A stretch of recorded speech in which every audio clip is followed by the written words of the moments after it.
moja katika kijiji cha Kocheng, eneo bunge la Seme, kaunti ya Kisumu, inaishi kwa hofu na sintofahamu baada ya mwanao Valerie Akoth kushindwa na kuendelea na masomo kutokana na ukosefu wa fedha. Akoth amepoteza uwezo wa kuona kutokana na tatizo la macho, hali inayozidisha changamoto kwa familia hiyo.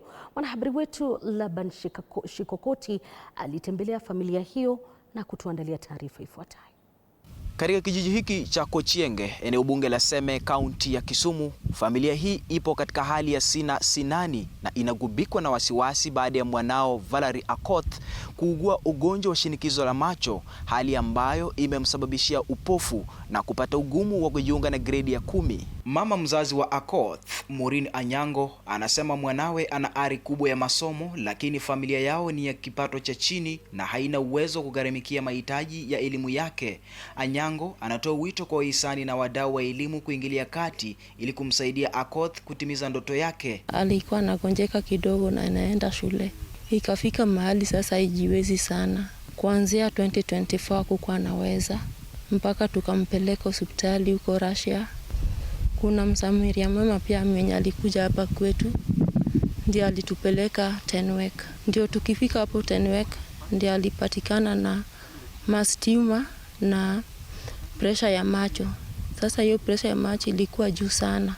Sasa watu walimpea matibabu mpaka akaanza kukua normal. Na saa hizo hakukuwa anaona vizuri, alikuwa anaona tu kidogo kidogo.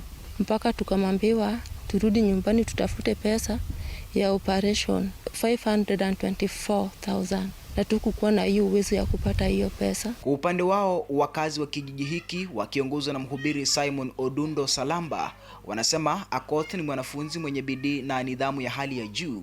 Wanatoa wito kwa viongozi, mashirika ya kijamii na watu wenye nia njema kuisaidia kumsomesha Akoth, wakisema elimu ndio tumaini lake pekee la maisha bora ya baadaye. Tunaomba msaada kama tunaweza pata mtu ambaye anaweza mlipia, kwa maana hana nyuma wala mbele. Nikiripotia TV47 nikiwa katika kijiji cha Kocheng, eneo bunge la Seme, kaunti ya Kisumu, mimi ni Laban Shikokoti.